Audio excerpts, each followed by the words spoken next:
Hello friends, आप सभी का हमारे online platform study with GK YouTube channel पर हार्दिक स्वागत है। तो आज की हमारी चर्चा का विषय है भारतीय संविधान और राज्य व्यवस्था के अंतर्गत भारत के राष्ट्रपति से संबंधित महत्वपूर्ण सवालों के बारे में चर्चा करना। और ये हमारा पार्ट 2 है, यानी हमारा ये पार्ट दूसरा है, क्योंकि पहले पार्ट में भी हमने राष्ट्रपति से संबंधित कुछ महत्वपूर्ण सवालों के बारे में चर्चा की थी और इस पार्ट में हम और अन्य महत्वपूर्ण प्रश्नों के बारे में चर्चा करेंगे जो राष्ट्रपति से संबंधित है। यदि आपने पहले पार्ट को नहीं देखा तो आप उसे भी जरूर देखिएगा, जिसका लिंक इसी वीडियो सीरीज के नीचे डिस्क्रिप्शन बॉक्स में दिया गया है। यदि आप और अन्य वीडियो सीरीज देखना चाहते हैं तो आप हमारे यूट्यूब चैनल स्टडी जीके की प्लेलिस्ट पर विजिट कर सकते हैं, जहां आपको अन्य और महत्वपूर्ण वीडियो सीरीज उपलब्ध है, वहां आपको मिल जाएगी। आइए शुरुआत करते हैं। यदि आप पहली बार हमारे YouTube channel study with GK को देख रहे हैं तो आप इसे जरूर सब्सक्राइब करें और पास में बेल के आइकन यानी घंटे को भी जरूर दबाएं, ताकि नेक्स्ट टाइम वीडियो सीरीज का नोटिफिकेशन आपके पास तुरंत पहुंच जाए। यदि आपको हमारा प्रयास अच्छा लग रहा हो तो आप इसे लाइक करें और अपने दोस्तों के साथ शेयर भी करिएगा। आप हमारे टेलीग्राम चैनल से भी जुड़ सकते हैं, जिसका लिंक इसी वीडियो सीरीज के नीचे डिस्क्रिप्शन बॉक्स में दिया गया है।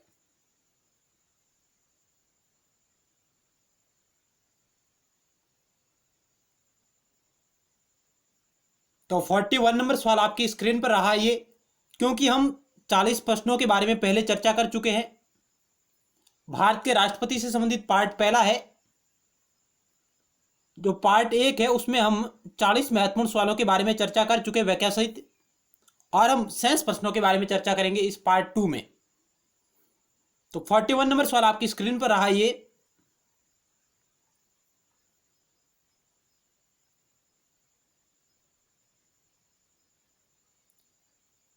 सवाल क्या कह रहा है कि भारत पर आक्रमण होने की स्थिति में निम्नलिखित में से कौन अंतिम रूप से आक्रमणकारी के विरुद्ध युद्ध की घोषणा कर सकता है। यानी भारत पर आक्रमण होने की स्थिति में निम्नलिखित में से कौन अंतिम रूप से आक्रमणकारी के विरुद्ध युद्ध की घोषणा कर सकता है। संसद कर सकती है, मंत्रिमंडल कर सकता है, प्रधानमंत्री कर सकता है, राष्ट्रपति कर सकता है।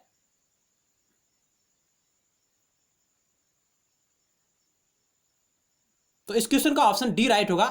भारत का राष्ट्रपति है जो अंतिम रूप से, यदि भारत पर आक्रमण होता है तो राष्ट्रीय आपातकाल की घोषणा भारत का राष्ट्रपति कर सकता है आर्टिकल 352 के तहत।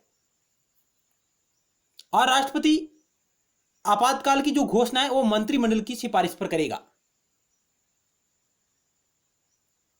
लेकिन अंतिम रूप से जो शक्ति है वो राष्ट्रपति को प्राप्त है। चलते हैं नेक्स्ट क्वेश्चन की ओर।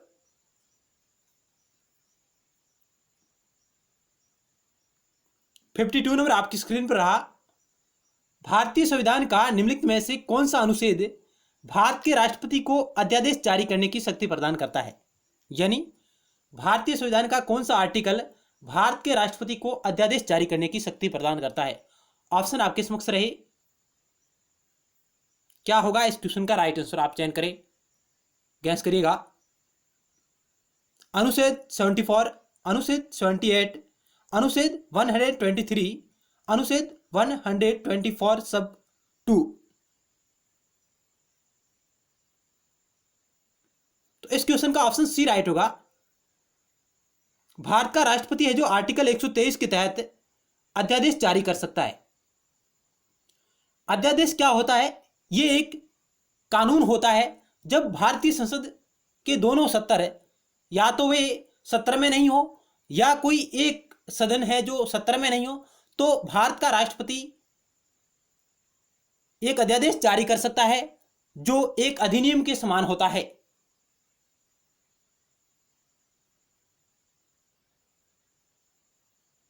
चलते हैं नेक्स्ट क्वेश्चन की ओर। यानी राष्ट्रपति अध्यादेश कब जारी करेगा?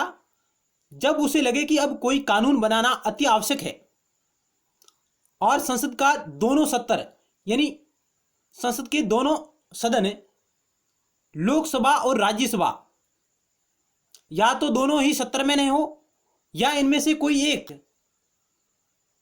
संसद के सत्र में नहीं हो, तो राष्ट्रपति अनुच्छेद 123 का प्रयोग करके अध्यादेश जारी कर सकता है, विधि का निर्माण कर सकता है। अब अध्यादेश जारी करने की स्थिति क्या होनी चाहिए? तो स्थिति यह होनी चाहिए, या तो संसद के दोनों सदन सत्र में नहीं हो, या इनमें से कोई एक सदन सत्र में नहीं हो, तो भारत का राष्ट्रपति अध्यादेश जारी कर सकता है विधि बनाने के लिए, कानून बनाने के लिए। चलते हैं नेक्स्ट क्वेश्चन की ओर।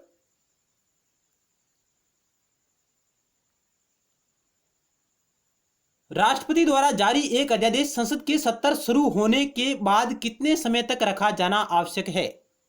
यानी राष्ट्रपति द्वारा जारी एक अध्यादेश संसद के सत्र शुरू होने के बाद कितने समय तक रखा जाना आवश्यक है?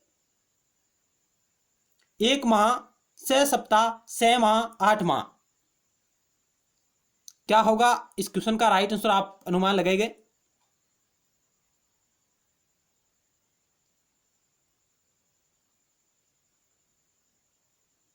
तो इस क्वेश्चन का ऑप्शन सी राइट होगा, सॉरी ऑप्शन बी इस क्वेश्चन का राइट आंसर होगा, 6 सप्ताह। क्वेश्चन क्या कह रहा है कि राष्ट्रपति द्वारा जारी एक अध्यादेश संसद के सत्र शुरू होने के बाद कितने समय तक रखा जाना आवश्यक है? यानी संसद का सत्र शुरू होगा, उसके 6 सप्ताह बाद तक यह अध्यादेश जारी रह सकता है। संसद के सत्र शुरू होने के 6 सप्ताह बाद तक यह अध्यादेश जारी रह सकता है, उसके बाद नहीं रहेगा। और इसकी अधिकतम अवधि क्या है? यानी अध्यादेश की अधिकतम अवधि क्या है? 6 माह। क्योंकि 6 माह में संसद का सत्र आहूत होना जरूरी है।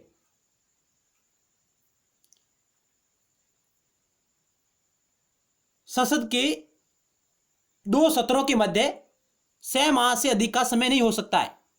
भारतीय संविधान के मुताबिक संसद के 2 सदनों के मध्य 6 माह से अधिक का समय नहीं हो सकता है, इसलिए 6 माह में संसद का सत्र बुलाना अति आवश्यक है। जब संसद का सत्र बुलाया जाएगा तो उसके 6 सप्ताह बाद तक यह अध्यादेश जारी रहेगा, या संसद उस अध्यादेश को पारित करके विधि का निर्माण कर सकेगी, अन्यथा वह अध्यादेश वहीं समाप्त हो जाएगा 6 सप्ताह बाद।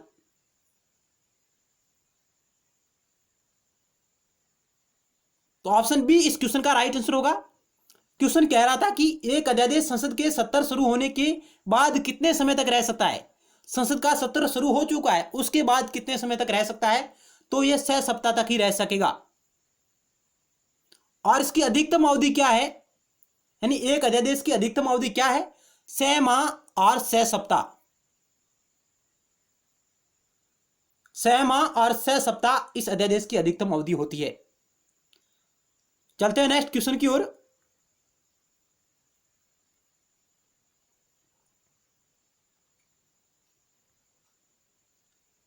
भारत के राष्ट्रपति के पास कौन सी वीटो शक्ति होती है?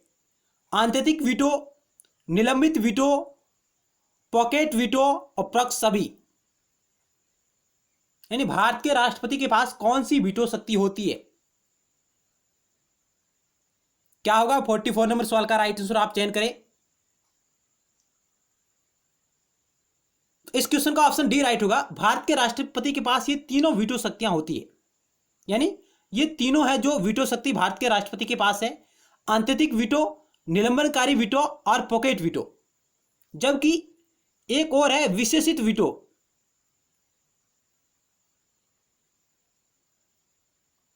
विशेषित वीटो है जो भारत के राष्ट्रपति के पास नहीं है, यह अमेरिका के राष्ट्रपति के पास है। इसका उपयोग यूएसए का प्रेसिडेंट करता है, विशेषित वीटो शक्ति का। जबकि भारत के राष्ट्रपति के पास केवल 3 वीटो शक्तियां हैं, आंतरिक वीटो, निलंबनकारी वीटो और पॉकेट वीटो। नेक्स्ट क्वेश्चन आपकी स्क्रीन पर रहा। भारत के राष्ट्रपति ने किस एकमात्र मामले में पॉकेट वीटो का प्रयोग किया था? यानी भारत के राष्ट्रपति ने जिस एकमात्र मामले में पॉकेट वीटो शक्ति का प्रयोग किया वह कौन सा मामला था? हिंदू कोड बिल, पेप्सू विनियोग विधेयक, भारतीय डाकघर संशोधन अधिनियम, दहेज प्रतिषेध विधेयक। यानी भारत के राष्ट्रपति ने जिस मामले पर पॉकेट वीटो शक्ति का प्रयोग किया वह कौन सा मामला था? तो क्या होगा 45 नंबर सवाल का राइट आंसर आप चयन करें।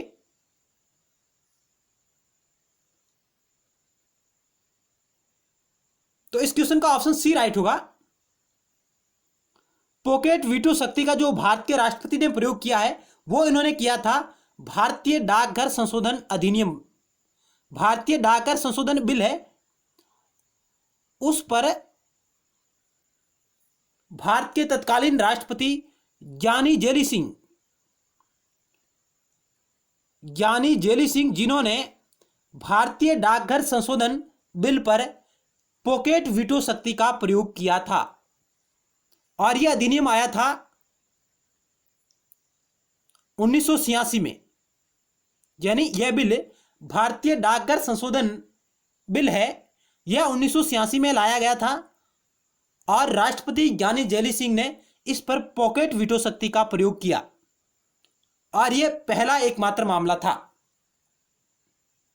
यह फैक्ट आप नोट कर सकते हैं। यानी तत्कालीन भारत के राष्ट्रपति ज्ञानी जेली सिंह जिन्होंने पॉकेट वीटो शक्ति का प्रयोग किया भारतीय डाकघर संशोधन बिल 1986 पर।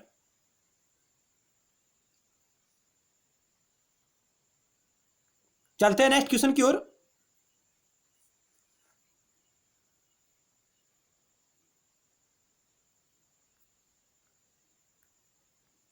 राष्ट्रपति को लोकसभा में किन 2 सदस्यों को मनोनीत करने का अधिकार था? क्वेश्चन की लैंग्वेज को आप ध्यान से पढ़ेगा। राष्ट्रपति को लोकसभा में किन 2 सदस्यों को मनोनीत करने का अधिकार था? अल्पसंख्यक, एंग्लो इंडियन, विशिष्ट क्षेत्रों के व्यक्ति, राष्ट्रपति की इच्छा पर निर्भर व्यक्ति, कोई भी। क्या होगा 46 नंबर सवाल का राइट आंसर?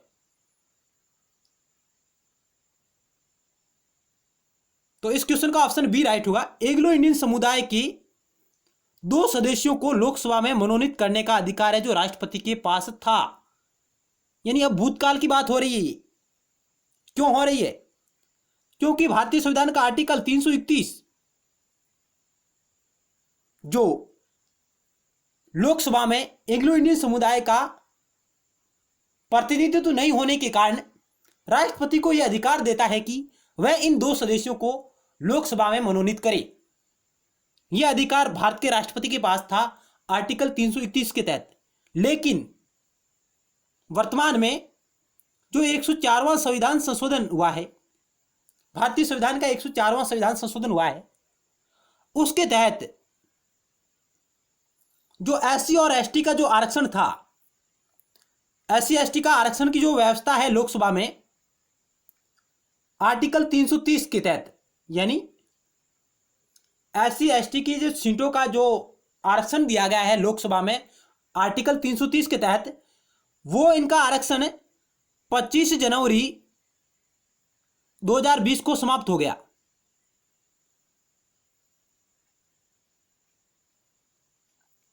एससी एसटी का आरक्षण जो आर्टिकल 330 में था वो 25 जनवरी 2020 को समाप्त हो गया। अब यह आरक्षण समाप्त हो गया है तो भारतीय संसद ने इनके आरक्षण को और बढ़ाने के लिए 104वां संविधान संशोधन लेके आई, 104वां संविधान संशोधन अधिनियम लेके आई, जिसके तहत इनके आरक्षण को 10 वर्षों के लिए और बढ़ा दिया गया है। यानी 25 जनवरी 2030 तक इनके आरक्षण को बढ़ा दिया गया है एससी एसटी के। लेकिन जो एंग्लो इंडियन समुदाय के 2 लोगों को मनोनीत करने का जो आरक्षण था, जो प्रावधान था, उसे यहीं समाप्त कर दिया गया है, इसमें आगे नहीं बढ़ाया है। यानी इस 104वें संविधान संशोधन के माध्यम से एंग्लो इंडियन समुदाय का जो आरक्षण है लोकसभा में, जो व्यवस्था थी, उसे आगे नहीं बढ़ाया है, उसे वहीं समाप्त कर दिया गया है। तो इसलिए यह बात अब भूतकाल की बात हो गई है। यह राष्ट्रपति को लोकसभा में किन 2 सदस्यों को मनोनीत करने का अधिकार था, तो एंग्लो इंडियन समुदाय के 2 लोगों को मनोनीत करने का अधिकार था। लेकिन यह बात अब भूतकाल की हो गई है, क्योंकि वर्तमान में भारत का राष्ट्रपति एंग्लो इंडियन समुदाय के किसी भी व्यक्ति को लोकसभा में मनोनीत नहीं कर सकता है। चलते हैं नेक्स्ट क्वेश्चन की ओर।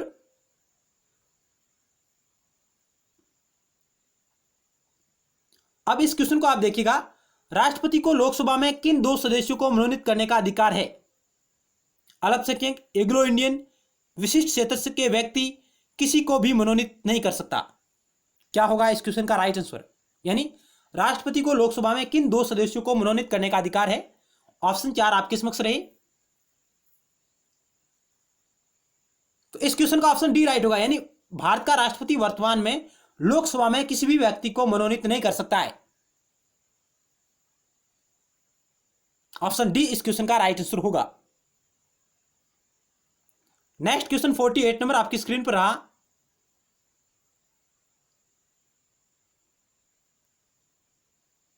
सवाल क्या कह रहा है कि लोकसभा द्वारा पारित विधेयक यदि राष्ट्रपति लोकसभा को पुनर्विचार के लिए लौटाता है और लोकसभा उसे पूर्ववत पास करके राष्ट्रपति के पास भेज देती है, तो राष्ट्रपति विधेयक को इस स्थिति में क्या करेगा?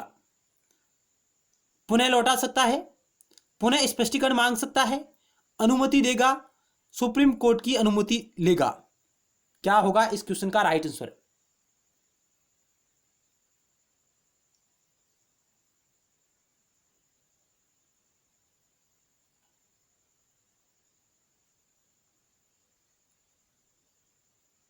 फोर्टी एट नंबर सवाल का ऑप्शन सी राइट होगा, अनुमति देनी होगी उसे। यानी जब लोकसभा द्वारा पारित विधेयक यदि राष्ट्रपति लोकसभा को पुनर्विचार के लिए लौटाता है और लोकसभा उसे पूर्ववत पास करके राष्ट्रपति के पास भेज देती है, तो राष्ट्रपति विधेयक को क्या करेगा?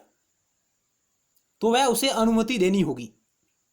जब राष्ट्रपति किसी विधेयक को पुनर्विचार के लिए वापस लौटाता है और जब विधेयक पुनर्विचार के बाद वापस राष्ट्रपति के पास जाता है, तो राष्ट्रपति अनुमति देने के लिए बाध्यकारी है। एक बार राष्ट्रपति पुनर्विचार के लिए किसी विधेयक को वापस लौटा सकता है, लेकिन जब वो विधेयक या संशोधन करके वापस राष्ट्रपति के पास भेजा जाएगा या उसी स्थिति में वापस भेजा जाएगा, तो राष्ट्रपति उस पर अनुमति देने के लिए बाध्य है। ऑप्शन सी इस क्वेश्चन का राइट आंसर है। चलते हैं नेक्स्ट क्वेश्चन की ओर।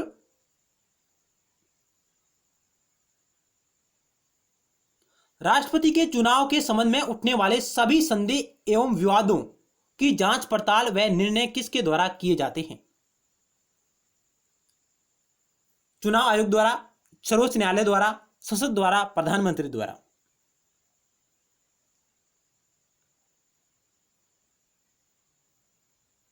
तो इस क्वेश्चन का ऑप्शन बी राइट होगा, सर्वोच्च न्यायालय, सुप्रीम कोर्ट। भारतीय संविधान का आर्टिकल 71 बात करता है कि राष्ट्रपति और उपराष्ट्रपति के चुनाव संबंधी जो विवाद हैं, जो संदेह हैं, उनकी जांच पड़ताल और उसका निर्णय है जो सर्वोच्च न्यायालय करेगा, भारत का सुप्रीम कोर्ट करेगा। आर्टिकल 71 इसके बारे में बात करता है। ऑप्शन बी इस क्वेश्चन का राइट आंसर होगा। चलता है नेक्स्ट क्वेश्चन की ओर।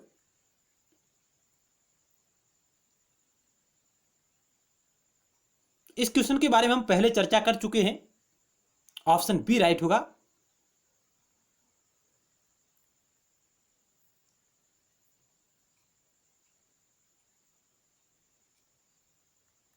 फिफ्टी वन नंबर सवाल आपकी स्क्रीन पर रहा। राष्ट्रपति निम्नलिखित में से किस कॉज से किसी अप्रत्याशित खर्च के लिए धन दे सकता है? यानी भारत का राष्ट्रपति किस कॉज से अप्रत्याशित खर्च के लिए धन दे सकता है, अप्रत्याशित व्यय के लिए धनराशि आवंटित कर सकता है? भारत की समेकित निधि से, केंद्र सरकार का अनुदान, संघ सरकार की सहायता निधि, आकस्मिक निधि। क्या होगा 51 नंबर सवाल का राइट आंसर? आप चयन करें।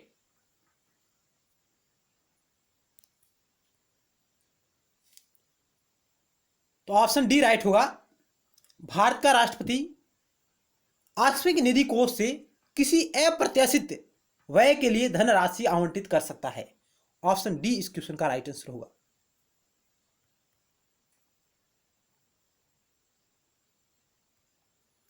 भारत के नियंत्रक एवं महालेखा परीक्षक लोक लेखा लेखा जोखा संबंधी रिपोर्ट किसको प्रस्तुत करता है? यानी भारत के नियंत्रक एवं महालेखा परीक्षक के एक सीएजी है जो लोक लेखा संबंधी रिपोर्ट किसको देता है या किसके समक्ष प्रस्तुत करता है? वित्त मंत्री के, प्रधानमंत्री के, राष्ट्रपति के, सर्वोच्च न्यायालय के मुख्य न्यायाधीश के समक्ष। क्या होगा इस 52 नंबर सवाल का राइट आंसर?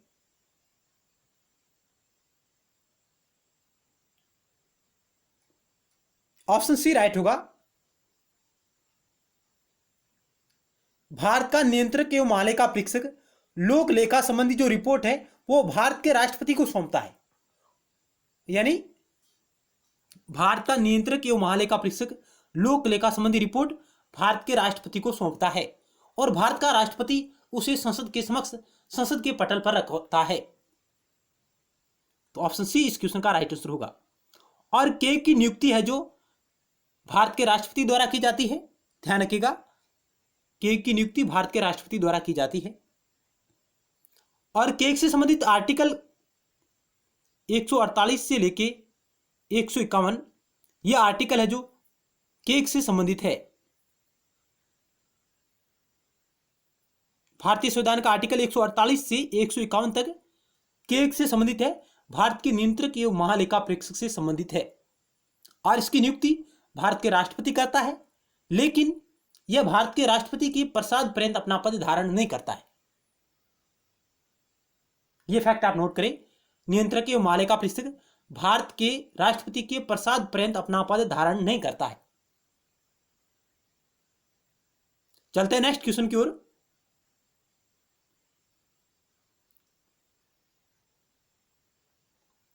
राष्ट्रपति मंत्रिपरिषद के सदस्यों को कैसे बर्खास्त कर सकते हैं? लोकसभा अध्यक्ष की सहमति से, आपात स्थितियों में, प्रधानमंत्री की सिफारिश पर, सुप्रीम कोर्ट की सलाह पर।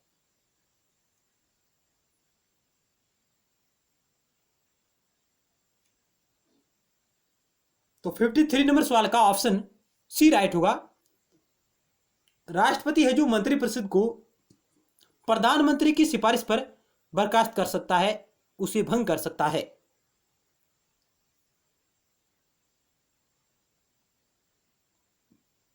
चलते हैं नेक्स्ट क्वेश्चन की ओर। केंद्रीय वित्त आयोग की नियुक्ति किसके द्वारा की जाती है? केंद्रीय वित्त आयोग की नियुक्ति किसके द्वारा की जाती है? भारतीय रिजर्व बैंक के गवर्नर जनरल द्वारा, भारत के नियंत्रक एवं महालेखा परीक्षक द्वारा, भारत के राष्ट्रपति द्वारा, केंद्रीय वित्त मंत्रालय द्वारा।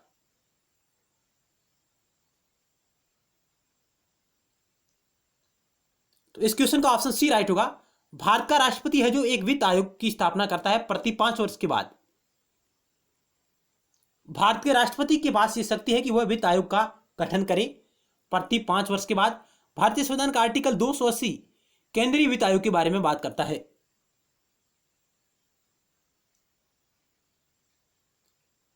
चलते हैं नेक्स्ट क्वेश्चन की ओर।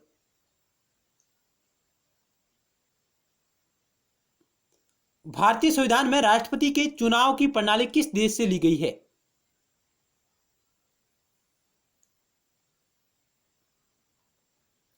ब्रिटेन से, संयुक्त राज्य अमेरिका से, आयरलैंड से, ऑस्ट्रेलिया से। ऑप्शन सी राइट होगा। भारतीय संविधान में राष्ट्रपति के चुनाव की प्रणाली है जो आयरलैंड के संविधान से ली गई है, जबकि जो राष्ट्रपति का जो पद है और महाभियोग की जो प्रक्रिया है,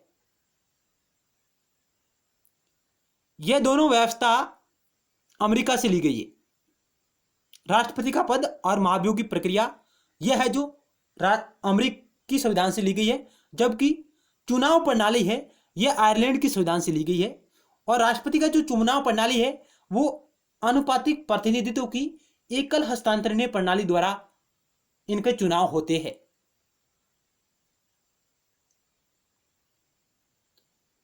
चलते हैं नेक्स्ट क्वेश्चन की ओर।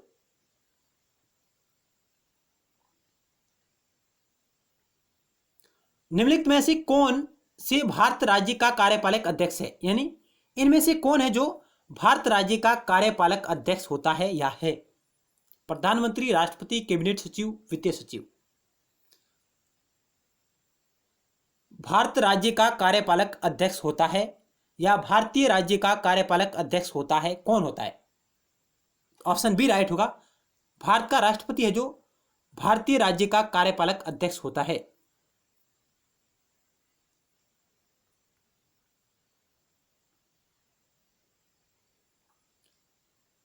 निम्नलिखित में से किसके पास भारतीय सुरक्षा बलों पर सर्वोच्च कमान प्राप्त है? ऑप्शन आपके समक्ष रहे।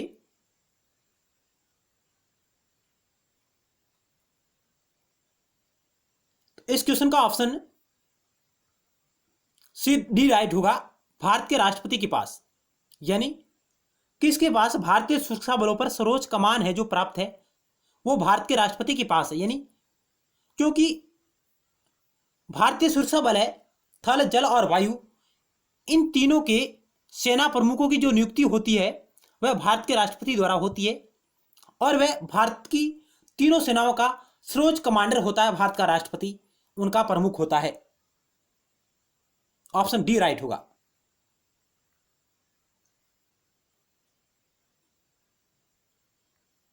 भारत में राज्य के राज्यपाल की नियुक्ति कौन करता है? बहुत इजी क्वेश्चन है। ऑप्शन डी राइट होगा। भारत का राष्ट्रपति है जो भारत के किसी राज्य में राज्यपाल की नियुक्ति करता है और राज्यपाल है जो भारत के राष्ट्रपति के प्रसाद पर्यंत अपना पद धारण करता है। राष्ट्रपति जब चाहे तब राज्यपाल को हटा सकता है और राज्यपाल को हटाने का प्रावधान भारतीय संविधान में कहीं भी नहीं है। यानी राज्यपाल को हटाने का प्रावधान भारतीय संविधान में कहीं भी वर्णित नहीं है। वह केवल राष्ट्रपति के प्रसाद पर्यंत ही अपना पद धारण करता है।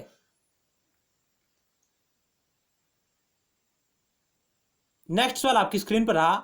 निम्नलिखित में से कौन हमारे देश के दोनों में से किसी भी सदन का सदस्य नहीं होता? यानी इनमें से वह कौन है जो दोनों में से किसी भी सदन का सदस्य नहीं होता है? प्रधानमंत्री, वित्त मंत्री, राष्ट्रपति, रेलवे मंत्री। ऑप्शन सी राइट होगा। राष्ट्रपति है जो संसद के दोनों सदनों में से किसी भी सदन का सदस्य नहीं होता है। साथ ही उपराष्ट्रपति और राष्ट्रपति दोनों ही संसद के किसी भी सदन के सदस्य नहीं होते हैं।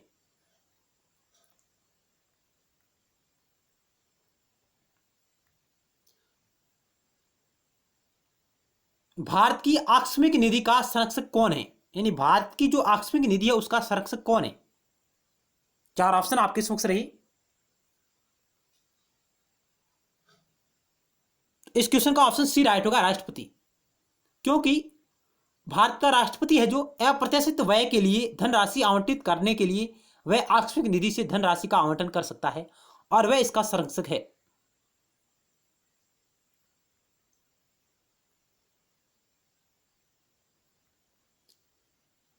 कोई व्यक्ति भारत के राष्ट्रपति के पद पर कितनी बार चुना जा सकता है? एक बार, दो बार, तीन बार, कोई सीमा नहीं है। इस क्वेश्चन का ऑप्शन डी राइट होगा, कोई सीमा नहीं है। क्योंकि भारतीय संविधान का आर्टिकल 57 इसके बारे में बात करता है। राष्ट्रपति के पुनः निर्वाचन पर बात करता है, राष्ट्रपति के दोबारा निर्वाचन पर बात करता है। क्योंकि भारत का राष्ट्रपति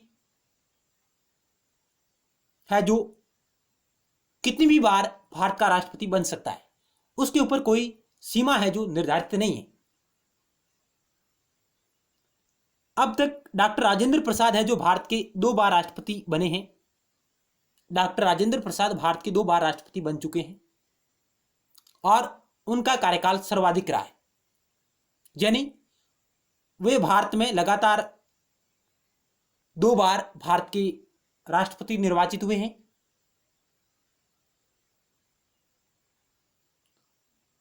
उन्नीस से 1957 और 1957 से 1962 तक। कहने का मतलब मेरा यह है कि भारत का राष्ट्रपति कितनी बार भी, भारत का कोई व्यक्ति है जो जितना चाहे उतनी बार राष्ट्रपति के लिए चुनाव लड़ सकता है और राष्ट्रपति बन सकता है।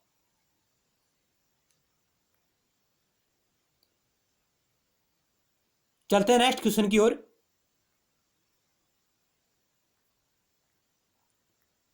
अध्यादेश जारी करने का अधिकार राष्ट्रपति का कौन सा अधिकार है? विधायी, प्रशासनिक, न्यायिक, व्यक्तिक। जो राष्ट्रपति है जो अध्यादेश जारी करता है आर्टिकल 123 के तहत, वह राष्ट्रपति का विधायी अधिकार है। ऑप्शन ए राइट होगा।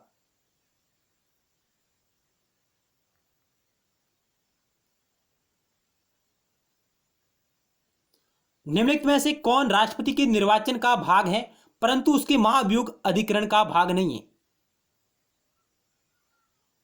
यानी इनमें से कौन है जो भारत के राष्ट्रपति के निर्वाचन का तो भाग है, निर्वाचन मंडल का, लेकिन उसके महाभियोग प्रक्रिया का भाग नहीं है?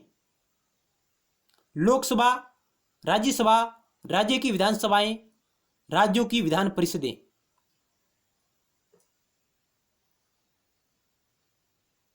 क्या होगा 63 नंबर सवाल का राइट आंसर आप चयन करें। ऑप्शन सी राइट होगा, क्योंकि राज्य की जो विधानसभाएं हैं उनके जो सदस्य हैं, निर्वाचित सदस्य, वे है जो राष्ट्रपति के निर्वाचक मंडल के भाग होते हैं, लेकिन वे है जो महाभियोग की प्रक्रिया में भाग नहीं ले सकते। राष्ट्रपति के महाभियोग की प्रक्रिया में संसद के दोनों सदनों के, यानी भारतीय संसद के 2 सदन, राज्यसभा और लोकसभा के सदस्य है जो उसमें भाग लेंगे। राज्यों की विधानसभाओं के सदस्य उसमें भाग नहीं लेते।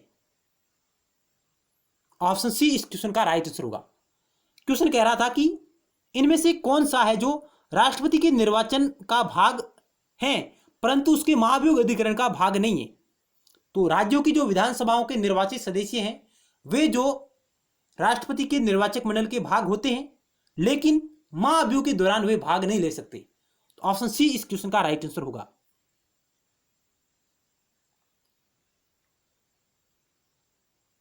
जबकि राज्य की विधान परिषदें हैं, यह न तो निर्वाचक मंडल की भाग होती है न ही महाभियोग की प्रक्रिया में भाग लेती है।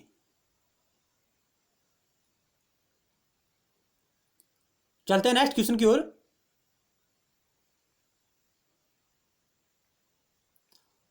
राष्ट्रपति के उम्मीदवार के लिए क्या आवश्यक नहीं है? यानी भारत में राष्ट्रपति की उम्मीदवार के लिए क्या आवश्यक नहीं है? आयु 35 वर्ष हो, पढ़ा लिखा हो, लोकसभा सदस्य चुने जाने की योग्यता हो, देश का नागरिक हो। ऑप्शन बी इस क्वेश्चन का राइट आंसर होगा। पढ़ा लिखा हो, यह योग्यता है जो भारत के राष्ट्रपति के लिए आवश्यक नहीं है। ऑप्शन बी इस क्वेश्चन का राइट आंसर होगा। उसके लिए क्या योग्यता आवश्यक है? वह भारत का नागरिक हो, कम से कम 35 वर्ष की आयु है जो पूर्ण कर चुका हो, और लोकसभा सदस्य चुने जाने की योग्यता रखता हो, और लाभ का पद धारण किए हुए नहीं हो। यानी लाभ का पद धारण किए हुए नहीं होना चाहिए। यह योग्यताएं भारत के राष्ट्रपति की है एक उम्मीदवार के रूप में। चलते हैं नेक्स्ट सवाल की ओर।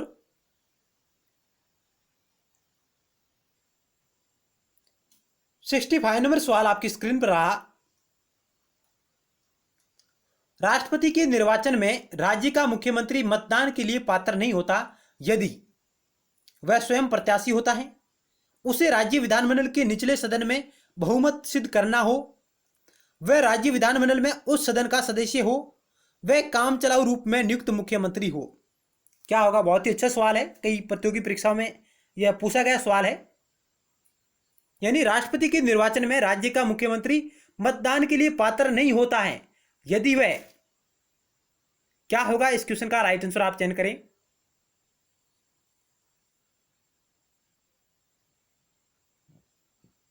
ऑप्शन सी इस क्वेश्चन का राइट आंसर होगा।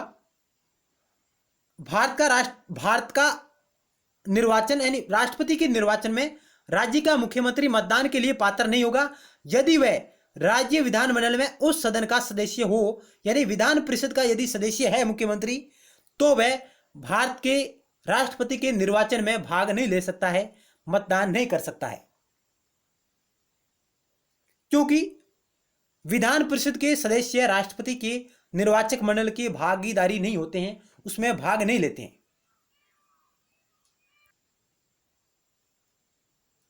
तो ऑप्शन सी इस क्वेश्चन का राइट आंसर है। चलते हैं नेक्स्ट क्वेश्चन की ओर।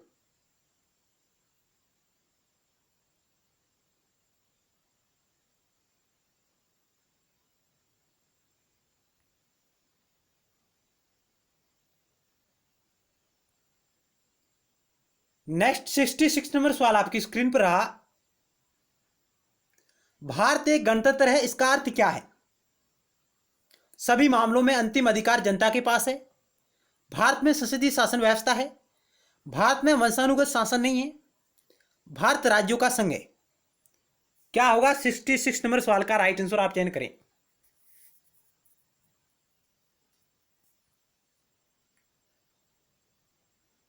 तो इस क्वेश्चन का ऑप्शन सी राइट होगा। भारत एक गणतंत्र है, इसका अर्थ यह है कि भारत में वंशानुगत शासन नहीं है। भारत में वंशानुगत शासन नहीं है, इसका अर्थ यह होता है भारत का जो सर्वोच्च पद है राष्ट्रपति, देश का सर्वोच्च पद राष्ट्रपति है जो, वह वंशानुगत नहीं होकर वह निर्वाचित होता है। तो ऑप्शन सी इस क्वेश्चन का राइट आंसर होगा। नेक्स्ट सवाल आपके स्क्रीन पर रहा। ये सवाल क्या कह रहा है कि एक विधेयक जो संसद में प्रस्तुत किया जाता है कौन सी क्रिया के बाद अधिनियम बन जाता है? एक विधेयक जो संसद में प्रस्तुत किया जाता है, पेश किया जाता है, कौन सी क्रिया के बाद अधिनियम बन जाता है? जब वह संसद के दोनों सदनों द्वारा पारित हो जाता है, जब राष्ट्रपति अपनी सहमति देता है, जब प्रधानमंत्री उस पर हस्ताक्षर कर देता है, जब सर्वोच्च न्यायालय इसे केंद्रीय संसद के अधिकार क्षेत्र में होना घोषित करता है। तो क्या होगा इस सवाल का राइट आंसर? आप चयन करिएगा।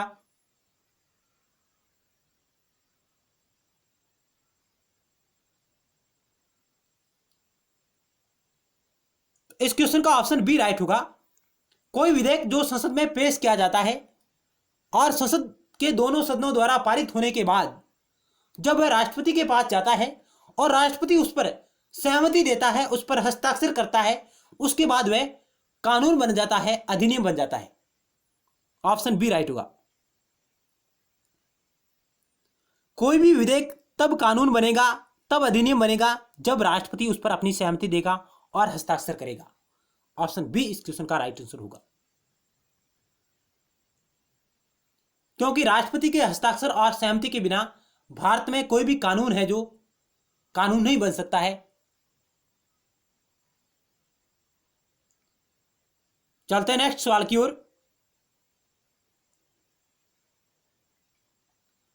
भारत के निम्नलिखित में से राष्ट्रपतियों में से कौन सा एक कुछ समय के लिए गुट निरपेक्ष आंदोलन की महासचिव भी थी?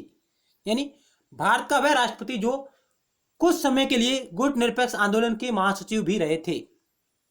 डॉक्टर सर्वपल्ली राधाकृष्णन, वराहगिरि वेंकटगिरि यानी वीवी गिरि, जानी जेली सिंह, शंकर दयाल शर्मा, डॉक्टर शंकर दयाल शर्मा, इनमें से वह कौन सा राष्ट्रपति है जो कुछ समय के लिए गुट निरपेक्ष आंदोलन के महासचिव भी रह चुके हैं?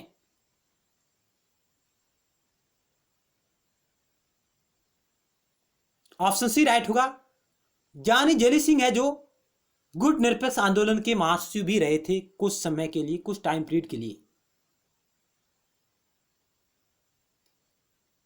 69 नंबर सवाल आपकी स्क्रीन पर रहा। दो अवधि के लिए भारत के राष्ट्रपति कौन थे? यानी दो अवधियों के लिए भारत के राष्ट्रपति कौन निर्वाचित हुए? Doctor H Radhakrishnan, doctor Rajendra Prasad, doctor Zakir Hussain, उपरोक्त में से कोई नहीं। इस क्वेश्चन का ऑप्शन बी राइट होगा।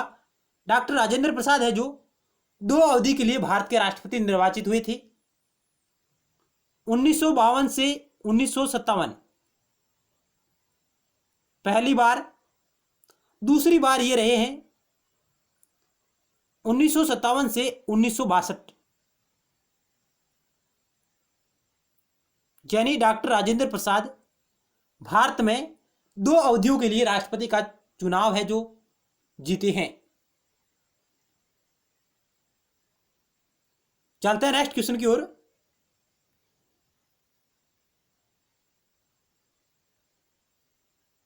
भारत में किसके चुनाव में आनुपातिक प्रतिनिधित्व चुनाव प्रणाली नहीं अपनाई जाती? यानी भारत में निम्नलिखित में से किसके चुनाव में आनुपातिक प्रतिनिधित्व चुनाव प्रणाली नहीं अपनाई जाती है? राज्यसभा सदस्य के चुनाव में, विधान परिषद सदस्य के चुनाव में, लोकसभा सदस्य के चुनाव में, राष्ट्रपति के चुनाव में। यानी किसके चुनाव में आनुपातिक प्रतिनिधित्व चुनाव प्रणाली अपनाई नहीं जाती है?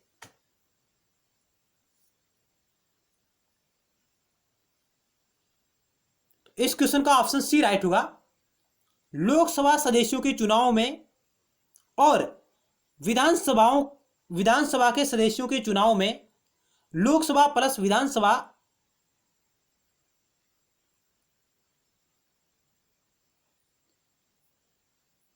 विधानसभा के सदस्यों के चुनाव में आनुपातिक प्रतिनिधित्व चुनाव प्रणाली नहीं अपनाई जाती। यानी लोकसभा और विधानसभा के चुनाव में आनुपातिक प्रतिनिधित्व चुनाव प्रणाली नहीं अपनाई जाती है। ऑप्शन सी इस क्वेश्चन का राइट आंसर होगा। ये फैक्ट आप एक्स्ट्रा नोट कर सकते हैं, क्योंकि आनुपातिक प्रतिनिधित्व चुनाव प्रणाली है जो राज्यसभा के सदस्यों के चुनाव में, विधान परिषद के सदस्यों के चुनाव में, राष्ट्रपति के चुनाव में और उपराष्ट्रपति के चुनाव में अपनाई जाती है। राज्यसभा के सदस्यों में, विधान परिषद के सदस्यों में, राष्ट्रपति और उपराष्ट्रपति के चुनाव में आनुपातिक प्रतिनिधित्व चुनाव प्रणाली अपनाई जाती है। चलते हैं नेक्स्ट क्वेश्चन की ओर। भारत का राष्ट्रपति होता है, राज्य का प्रधान होता है, राज्य का प्रधान नहीं होता है, केवल सरकार का प्रधान होता है, राज्य और सरकार दोनों का प्रधान होता है। क्या होगा इस क्वेश्चन का राइट आंसर?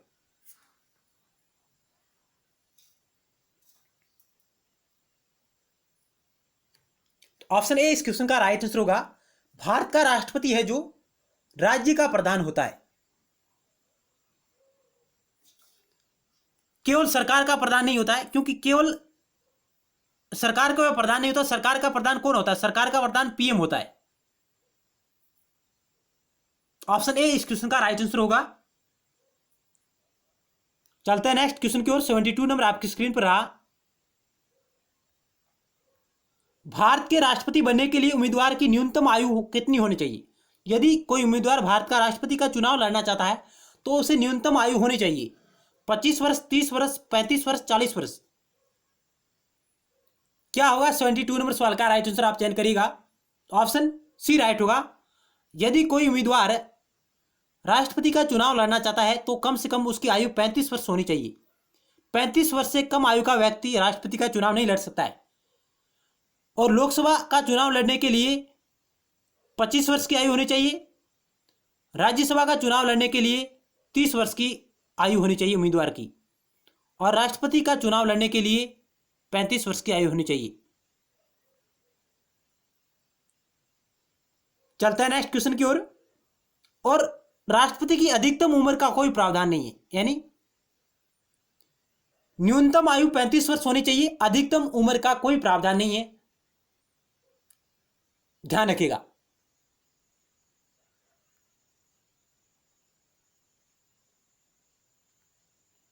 एक व्यक्ति राष्ट्रपति पद के लिए अधिकतम कितनी बार निर्वाचित हो सकता है? यानी भारत में एक व्यक्ति राष्ट्रपति पद के लिए अधिकतम कितनी बार निर्वाचित हो सकता है? सिर्फ एक बार, 2 बार, 3 बार, कोई स्पष्ट प्रावधान नहीं है। क्या होगा इस क्वेश्चन का राइट आंसर? तो ऑप्शन डी राइट होगा। कोई स्पष्ट प्रावधान नहीं है, क्योंकि भारतीय संविधान का आर्टिकल 57 इसके बारे में बात करता है कि भारत का राष्ट्रपति पुनः निर्वाचन का पात्र है और वह जितनी बार चाहे उतनी बार भारत के राष्ट्रपति का उम्मीदवार के रूप में वह चुनाव लड़ सकता है। यानी भारतीय संविधान इस पर मौन नहीं है।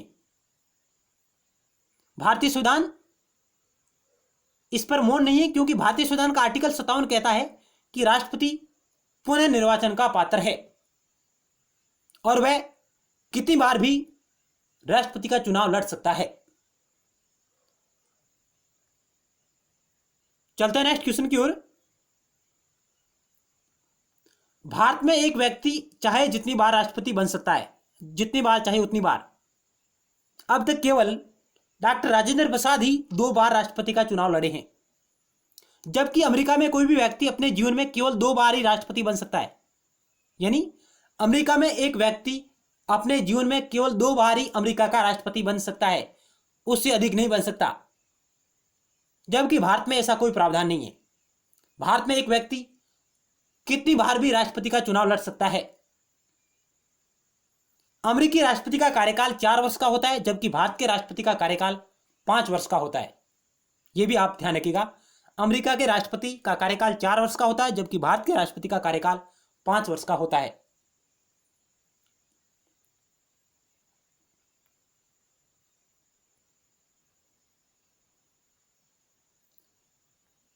भारत का राष्ट्रपति अपना त्यागपत्र किसको सौंपता है? भारत का राष्ट्रपति अपना त्यागपत्र किसको सौंपता है? भारत के प्रधानमंत्री को, भारत के उपराष्ट्रपति को, लोकसभा अध्यक्ष को, भारत के मुख्य न्यायाधीश को? क्या होगा इस क्वेश्चन का राइट आंसर? आप चयन करें। भारत का राष्ट्रपति अपना त्यागपत्र किसको सौंपता है?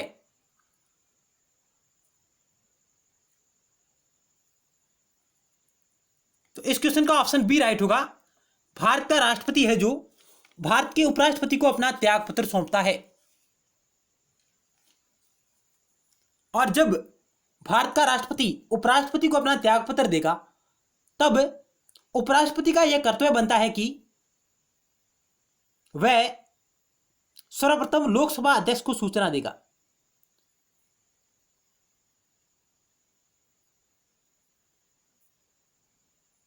जब भारत का राष्ट्रपति उपराष्ट्रपति को अपना त्यागपत्र देगा तब उपराष्ट्रपति का यह कर्तव्य है कि वह सबसे पहले लोकसभा अध्यक्ष को सूचना देता है कि भारत का राष्ट्रपति जो भारत का सर्वोच्च कार्यपालक है उसका पद खाली हो गया है।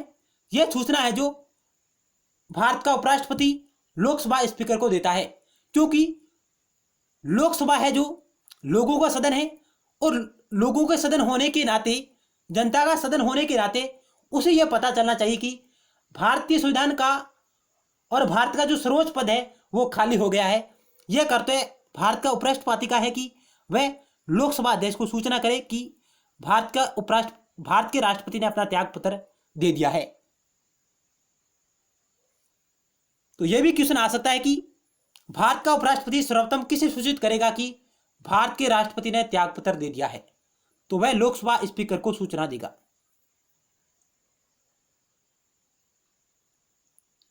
चलता है नेक्स्ट क्वेश्चन की ओर।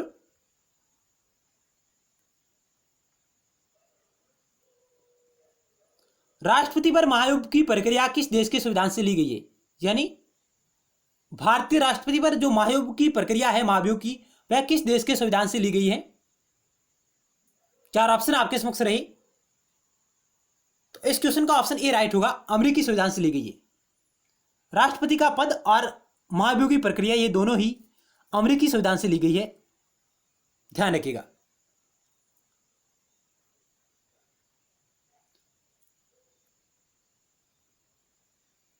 संविधान के किस अनुच्छेद में राष्ट्रपति पर महाभियोग की प्रक्रिया का उल्लेख है? यानी संविधान के किस अनुच्छेद में राष्ट्रपति पर महाभियोग की प्रक्रिया का उल्लेख है? 54, 61, 75, 62। क्या होगा 76 नंबर सवाल का राइट आंसर? आप चयन करें। तो ऑप्शन बी राइट होगा। भारतीय संविधान का आर्टिकल 61 राष्ट्रपति पर महाभियोग की प्रक्रिया के बारे में बात करता है। यानी राष्ट्रपति पर महाभियोग की प्रक्रिया का उल्लेख है जो 61 में, जबकि महाभियोग की प्रक्रिया का उल्लेख 61 में, जबकि महाभियोग की प्रक्रिया का आधार क्या होगा? आप किस आधार पर राष्ट्रपति पर महाभियोग की प्रक्रिया लगाएंगे उसके आधार की बात करता है 56, जो कहता है कि यदि भारत का राष्ट्रपति संविधान का उल्लंघन करे, संविधान का अतिक्रमण करे तो राष्ट्रपति पर महाभियोग की प्रक्रिया चलाई जा सकती है। तो महाभियोग से संबंधित भारतीय संविधान के दो अनुच्छेद संबंधित है महाभियोग की प्रक्रिया संबंधित, 56 और 61। 56 महाभियोग के आधार का उल्लेख करता है कि संविधान का अतिक्रमण होने पर महाभियोग चलाया जाएगा, जबकि 61 इसकी प्रक्रिया का उल्लेख करता है कि महाभियोग की प्रक्रिया क्या रहेगी।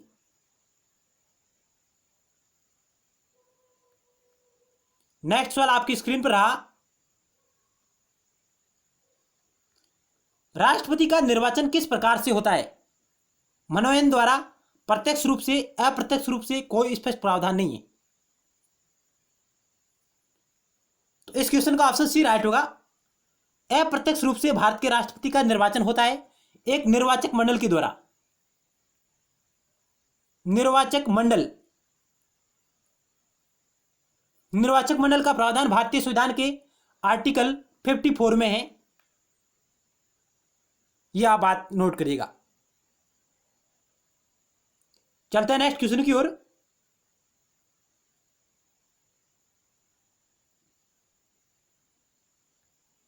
भारतीय संविधान का कौन सा अनुच्छेद राष्ट्रपति के पद के लिए पुनः निर्वाचन की योग्यता निर्धारित करता है? 51, 52, 57, 55।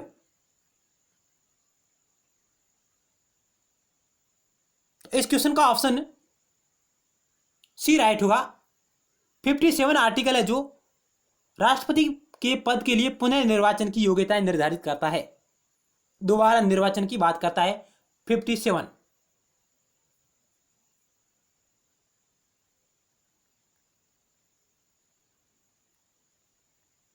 राष्ट्रपति लोकसभा को भंग कर सकता है।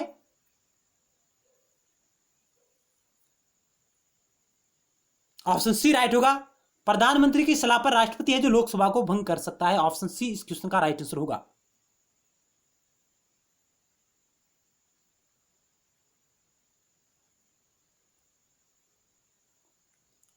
नेक्स्ट सवाल आपकी स्क्रीन पर रहा ये,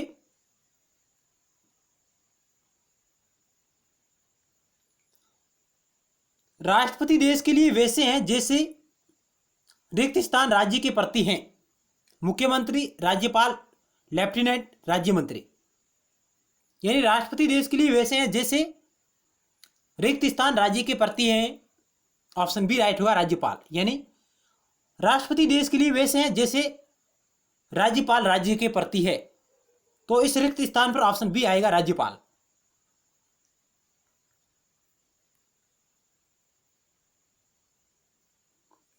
राष्ट्रपति राज्यसभा के लिए कितने सदस्यों का मनोनयन कर सकता है? राष्ट्रपति राज्यसभा के लिए कितने सदस्यों का मनोनयन कर सकता है? 2, 12, 10, 14। तो इस क्वेश्चन का ऑप्शन बी राइट होगा। भारत का राष्ट्रपति 12 सदस्यों का मनोनयन राज्यसभा में कर सकता है, और यह मनोनयन की शक्ति है आर्टिकल 83 के तहत। भारतीय संविधान का अनुच्छेद 83 है जो इसके बारे में बात करता है कि राष्ट्रपति राज्यसभा में 12 सदस्यों का मनोनयन कर सकता है विभिन्न क्षेत्रों से।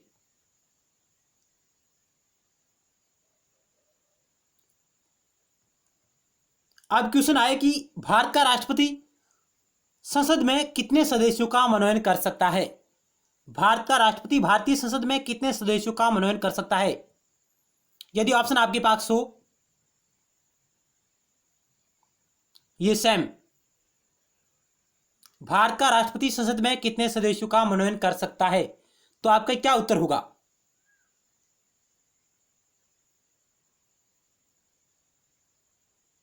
तो अभी ऑप्शन बी राइट होगा, क्योंकि वर्तमान में राष्ट्रपति के पास यह शक्ति नहीं है कि वह एंग्लो इंडियन समुदाय के 2 लोगों को लोकसभा में मनोनीत करे, क्योंकि इस शक्ति को 104वें संविधान संशोधन के माध्यम से समाप्त कर दिया गया है। तो भारत का राष्ट्रपति संसद में 12 सदस्यों का मनोनयन कर सकता है, और राज्यसभा में भी 12 सदस्यों का मनोनयन कर सकता है, जो राज्यसभा के सदस्य ही होते हैं जो भारतीय संसद में मनोनयन होता है इनका।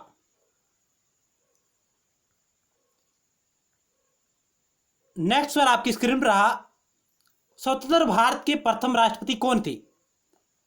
ऑप्शन बी राइट होगा, डॉक्टर राजेंद्र प्रसाद हेतु स्वतंत्र भारत के प्रथम राष्ट्रपति थे, और इनका ये कहां से थे? वो बिहार के रहने वाले थे। यह भी क्वेश्चन पूछा गया परीक्षा में कि स्वतंत्र भारत के पहले राष्ट्रपति किस राज्य से संबंधित थे, तो इनका राज्य था बिहार। नेक्स्ट सवाल आपकी स्क्रीन पर रहा,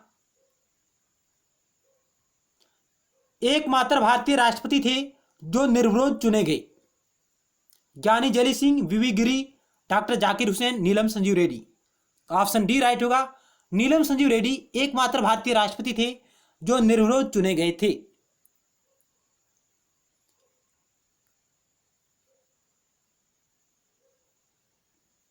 सबसे लंबे समय तक भारत के राष्ट्रपति रहे हैं डॉक्टर राजेंद्र प्रसाद, डॉक्टर जाकिर हुसैन, वीवी गिरी, डॉक्टर सर्वपल्ली राधाकृष्णन। तो ऑप्शन ए राइट होगा, डॉक्टर राजेंद्र प्रसाद है जो सबसे लंबे समय तक भारत के राष्ट्रपति रहे हैं, 1952 से 1962 तक,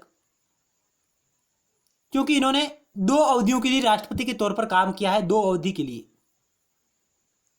1952 से 1962 तक।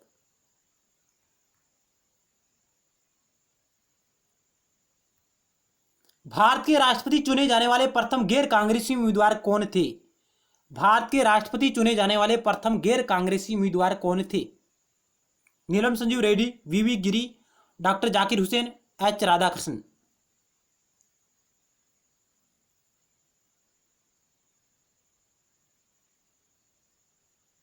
इस क्वेश्चन का ऑप्शन बी राइट होगा, वीवी गिरी। वीवी गिरी है जो राष्ट्रपति चुने जाने वाले प्रथम गैर कांग्रेसी उम्मीदवार थे।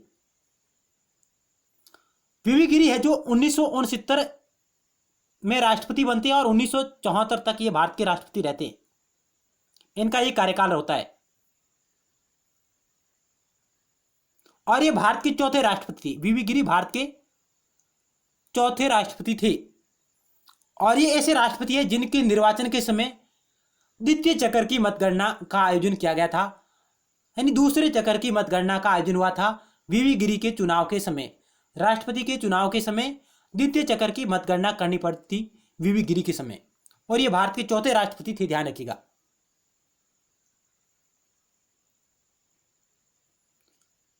नेक्स्ट सवाल आपकी स्क्रीन पर रहा, भारत की प्रथम महिला राष्ट्रपति कौन थी? भारत की प्रथम महिला राष्ट्रपति कौन थी? ऑप्शन बी राइट होगा, प्रतिभा देवी सिंह पाटिल है जो भारत की प्रथम महिला राष्ट्रपति थी। प्रतिभा देवी सिंह पाटिल भारत की प्रथम महिला राष्ट्रपति थी और प्रतिभा देवी सिंह पाटिल राजस्थान की प्रथम महिला राज्यपाल रह चुकी हैं।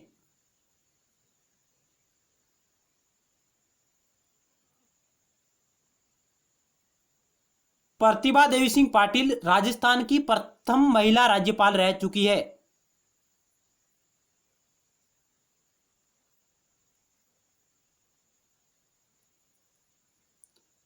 और यह भारत की पहली महिला राष्ट्रपति थी। इंदिरा गांधी भारत की पहली महिला प्रधानमंत्री थी। मीरा कुमार है जो प्रथम महिला लोकसभा अध्यक्ष थी। प्रथम महिला लोकसभा स्पीकर मीरा कुमार, प्रथम महिला लोकसभा स्पीकर थी मीरा कुमार, ध्यान रखिएगा। जबकि दूसरी लोकसभा स्पीकर थी महिला सुमित्रा महाजन। पहली महिला लोकसभा अध्यक्ष थी मीरा कुमार, जबकि दूसरी महिला लोकसभा अध्यक्ष थी सुमित्रा महाजन। ये आप फैक्ट नोट करिएगा। सरोजिनी नायडू भारत के किसी राज्य में प्रथम महिला राज्यपाल बनी थी, यानी सरोजिनी नायडू है जो भारत के किसी राज्य में बनने वाली प्रथम महिला राज्यपाल थी। जबकि सुचेता कृपलानी भारत के किसी राज्य में बनने वाली पहली महिला मुख्यमंत्री थी, सुचेता कृपलानी। जबकि सरोजिनी नायडू भारत के किसी राज्य में बनने वाली पहली महिला राज्यपाल थी।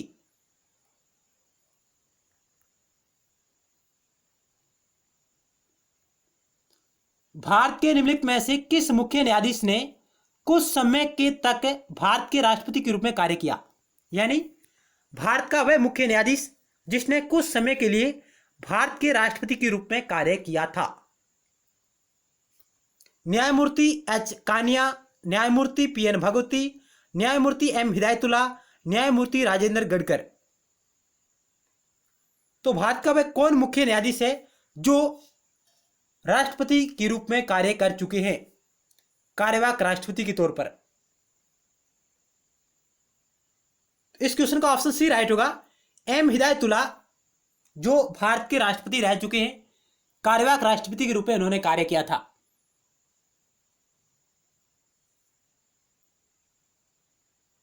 चलते हैं नेक्स्ट क्वेश्चन की ओर।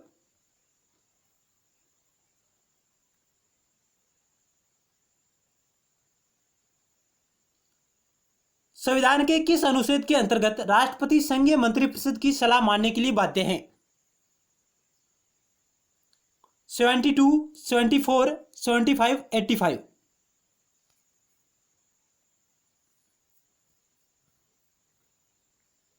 तो इस क्वेश्चन का ऑप्शन बी राइट होगा। आर्टिकल 74 के तहत राष्ट्रपति है जो संघीय मंत्रिपरिषद की सलाह मानने के लिए बाध्य हैं। हालांकि वे एक बार के लिए पुनः पुनर्विचार के लिए लौटा सकता है और उसके बाद उसे दोबारा सलाह को अनिवार्य मानना होगा। ऑप्शन बी इस क्वेश्चन का राइट आंसर है।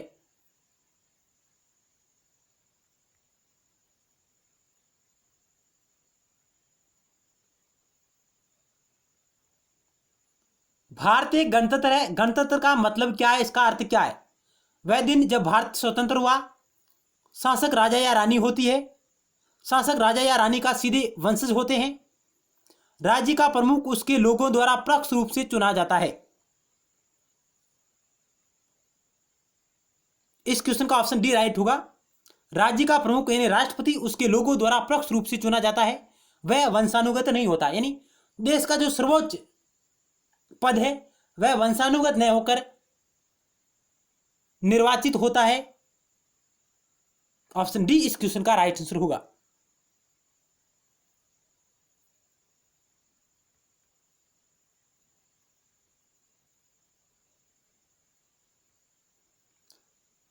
अनुच्छेद 108 के तहत लोकसभा व राज्यसभा की संयुक्त बैठक आहूत की जाती है। अनुच्छेद 108 के तहत लोकसभा व राज्यसभा की संयुक्त बैठक आहूत की जाती है किसके द्वारा? लोकसभा स्पीकर के द्वारा, राष्ट्रपति द्वारा, उपराष्ट्रपति द्वारा, प्रधानमंत्री द्वारा।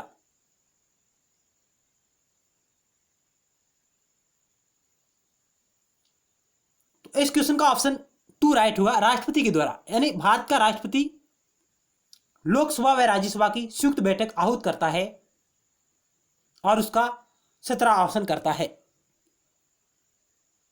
ऑप्शन टू इस क्वेश्चन का राइट आंसर होगा।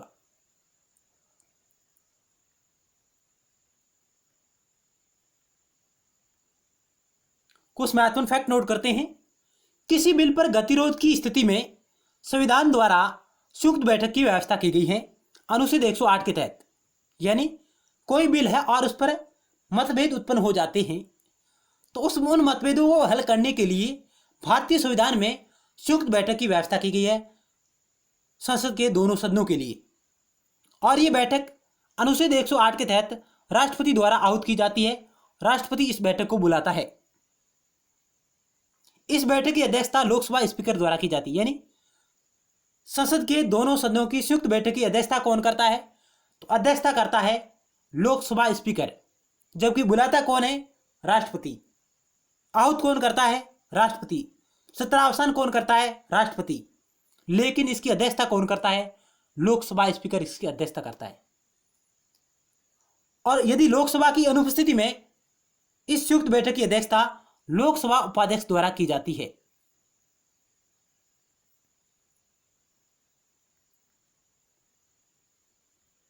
और जो संयुक्त बैठक है, जो ज्वाइंट मीटिंग बुलाई जाती है, वह धन विधेयक और संविधान संशोधन विधेयक के मामलों में गतिरोध उत्पन्न होने पर नहीं बुलाई जा सकती। यानी धन विधेयक और संविधान संशोधन विधेयक के मामलों पर आप संयुक्त बैठक नहीं बुला सकती। यानी संसद की संयुक्त बैठक को आप धन विधेयक और संविधान संशोधन विधेयक के मामलों में नहीं बुला सकते हैं। संयुक्त बैठक केवल साधारण विधेयक के मामलों और वित्त विधेयक के मामलों में गतिरोध उत्पन्न होने पर बुलाई जाती है। चलते हैं नेक्स्ट क्वेश्चन की ओर। संविधान का कौन सा अनुच्छेद कहता है कि भारत का एक राष्ट्रपति होगा? भारत के राष्ट्रपति के पद के बारे में बात करता है कौन सा आर्टिकल? ऑप्शन सी राइट होगा, 52 आर्टिकल।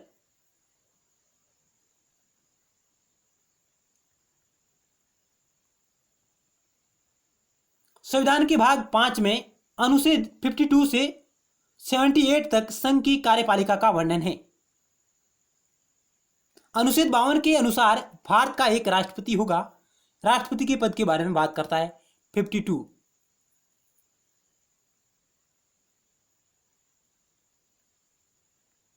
राष्ट्रपति के चुनाव में कौन भाग लेता है?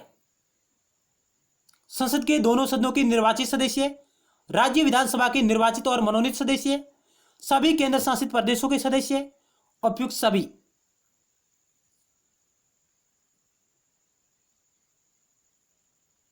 इस क्वेश्चन का ऑप्शन ए राइट होगा। संसद के दोनों सदनों के निर्वाचित सदस्य है जो राष्ट्रपति के चुनाव में भाग लेते हैं। अब बी और सी गलत क्यों है? क्योंकि राज्य विधानसभा के निर्वाचित और मनोनीत सदस्य, राज्य विधानसभा के केवल निर्वाचित सदस्य ही राष्ट्रपति के चुनाव में भाग लेते हैं और सभी केंद्र शासित प्रदेशों के सदस्य राष्ट्रपति के चुनाव में भाग नहीं लेते हैं।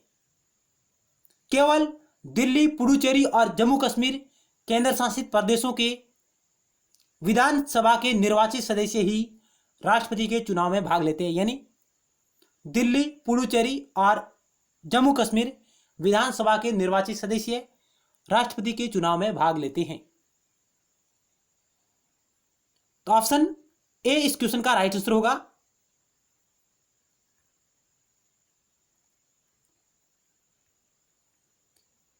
राष्ट्रपति के चुनाव में संसद के दोनों सदनों के निर्वाचित सदस्य, राज्य विधानसभा के निर्वाचित सदस्य केवल दिल्ली और पुडुचेरी और जम्मू कश्मीर केंद्र शासित प्रदेश की विधानसभाओं के निर्वाचित सदस्य भारत के राष्ट्रपति के निर्वाचक मंडल के भागीदारी होते हैं, उसमें भाग लेते हैं।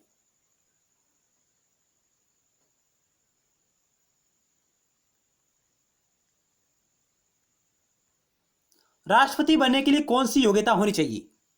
35 वर्ष की आयु पूर्ण किया हुआ होना चाहिए, राज्यसभा का सदस्य चुने जाने के योग्य होना चाहिए, भारतीय नागरिक हो, केवल ए और सी।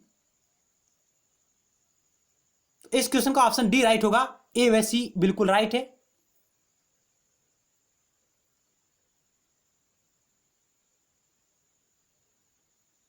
क्योंकि राज्यसभा का सदस्य चुने जाने के योग्य हो, नहीं, वह लोकसभा का सदस्य चुने जाने की योग्यता रखता हो। भारतीय संविधान में जो राष्ट्रपति बनने की जो योग्यताएं हैं उनमें है वह भारत का नागरिक हो, 35 वर्ष की आयु पूर्ण कर चुका हो और लोकसभा सदस्य बने जाने की योग्यता रखता हो और लाभ का पद धारण नहीं किए हुए हो। यह प्रावधान है। ऑप्शन डी इस क्वेश्चन का राइट आंसर है। चलते हैं नेक्स्ट क्वेश्चन की ओर। राष्ट्रपति बनने के लिए 35 वर्ष की आयु होनी चाहिए और लोकसभा का सदस्य चुने जाने के योग्य और भारतीय नागरिक हो।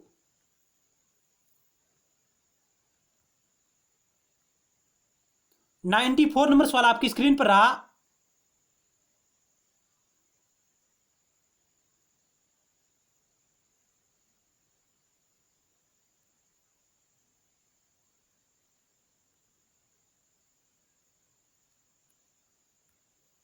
निम्न में से कौन सा कथन गलत है? आपको गलत कथन का चयन करना है। राष्ट्रपति के चुनाव में राज्य विधानसभा के निर्वाचित और मनोनीत सदस्य भाग लेते हैं। संघ की कार्यपालिका में राष्ट्रपति, उपराष्ट्रपति, प्रधानमंत्री, महान्यायवादी शामिल होते हैं। राष्ट्रपति पर संविधान का उल्लंघन यानी अतिक्रमण करने पर महाभियोग चलाया जा सकता है और अनुच्छेद 56 राष्ट्रपति के कार्यकाल के बारे में है। इनमें से कौन सा कथन गलत है वो आपको चयन करना है। तो क्या होगा 94 नंबर सवाल का राइट आंसर? आप चयन करें।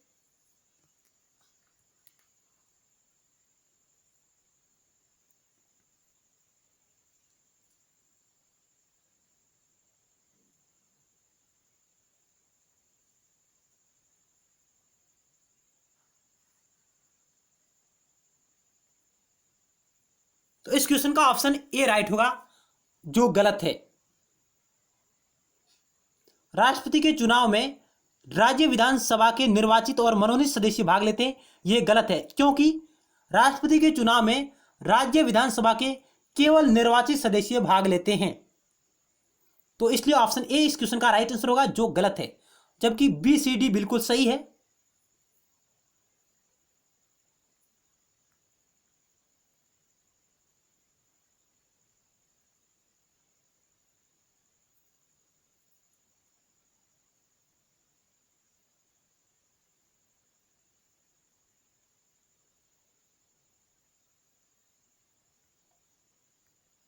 निम्न में से कौन सुमेलित नहीं है वो आपको चयन करना है। इनमें से कौन है जो सुमेलित नहीं है?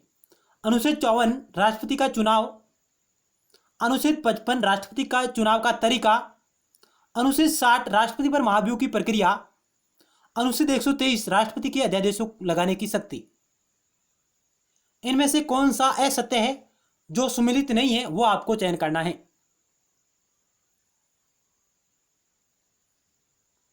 ऑप्शन सी है जो असुमेलित है। ऑप्शन सी इस क्वेश्चन का राइट आंसर होगा। क्योंकि राष्ट्रपति पर महाभियोग की जो प्रक्रिया है वो आर्टिकल 61 में अनुच्छेद 60 राष्ट्रपति की शपथ के बारे में प्रावधान करता है।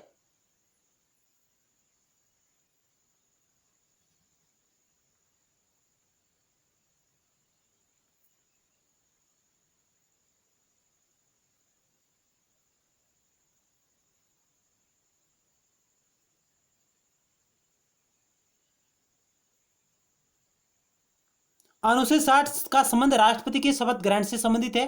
भारत का राष्ट्रपति सर्वोच्च न्यायालय के मुख्य न्यायाधीश के समक्ष अपनी शपथ लेता है। यदि मुख्य न्यायाधीश नहीं है तो वरिष्ठ न्यायाधीश के समक्ष अपनी शपथ लेता है भारत का राष्ट्रपति आर्टिकल 60 के तहत।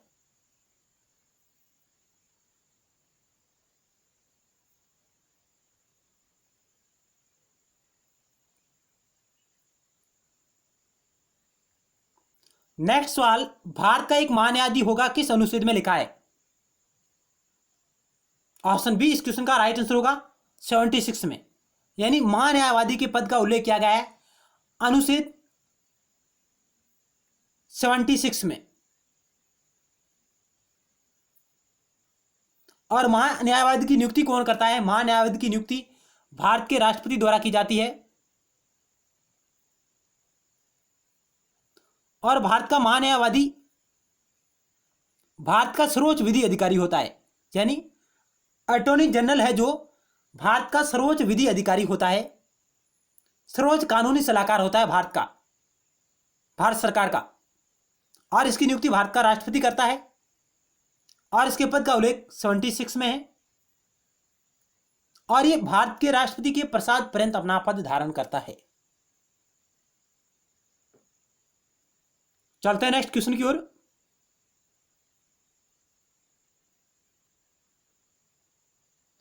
राष्ट्रपति का पद किस तरीके से खाली हो सकता है? कार्यकाल समाप्त होने पर, त्यागपत्र देने पर, सिर्फ महाभियोग के शुरू होने पर। ऑप्शन डी कह रहा है केवल ए और बी। क्या होगा इस क्वेश्चन का राइट आंसर? आप चयन करें। 3 क्वेश्चन शेष रहे हैं, अंतिम 3 क्वेश्चन। इस क्वेश्चन का ऑप्शन डी राइट होगा। राष्ट्रपति का पद किस तरीके से खाली हो सकता है? या तो कार्यकाल समाप्त होने पर, या वो त्यागपत्र दे देता है, या उसकी मृत्यु हो जाती है, या वह राष्ट्रपति के कार्य करने में अक्षम है। इन कारणों से राष्ट्रपति का पद है जो खाली हो जाता है। सिर्फ महाभियोग के शुरू होने से राष्ट्रपति का पद खाली नहीं होगा, यानी यदि संसद में महाभियोग की प्रक्रिया शुरू होती है तो राष्ट्रपति का पद खाली नहीं होगा।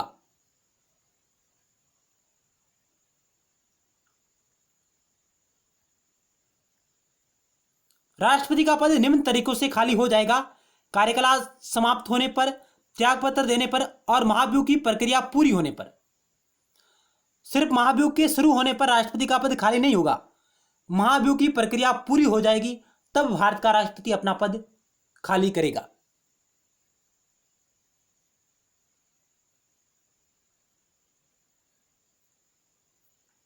नेक्स्ट सवाल आपकी स्क्रीन पर रहा।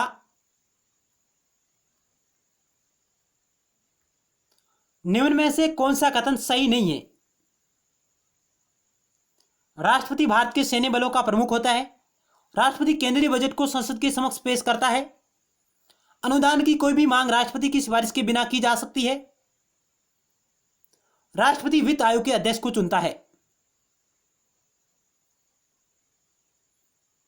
आपको वो ऑप्शन चयन करना है जो सही नहीं है।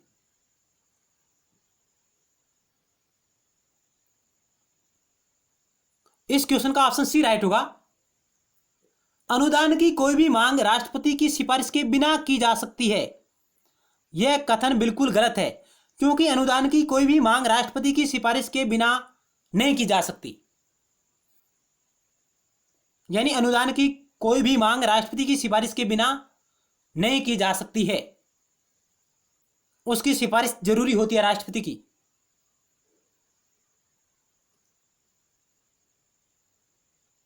चलते हैं नेक्स्ट क्वेश्चन की ओर।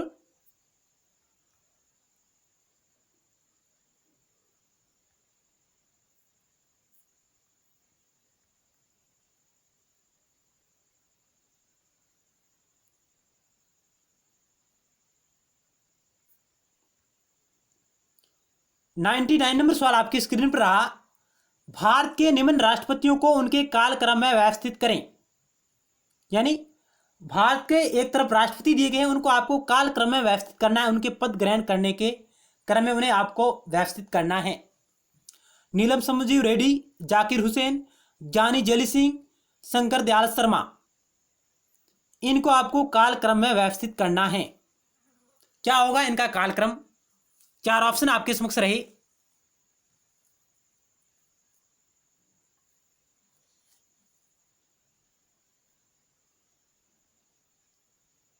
तो इस क्वेश्चन का ऑप्शन डी राइट होगा।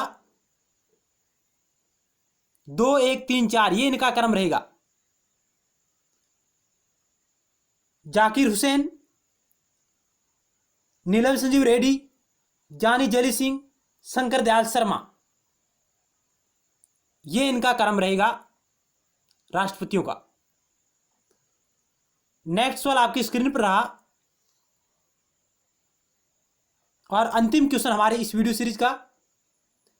निम्नलिखित में से सत्य कथन का चयन करें।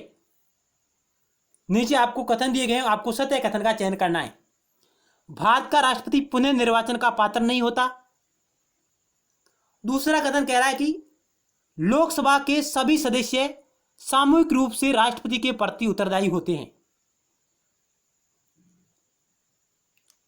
ऑप्शन ए केवल पहला सही है, ऑप्शन बी केवल दूसरा सही है, ऑप्शन सी पहला व दूसरा दोनों सही है, इनमें से कोई नहीं। क्या होगा? 100 नंबर सवाल का राइट आंसर आप चयन करिएगा। आज की वीडियो सीरीज का हमारा अंतिम सवाल है।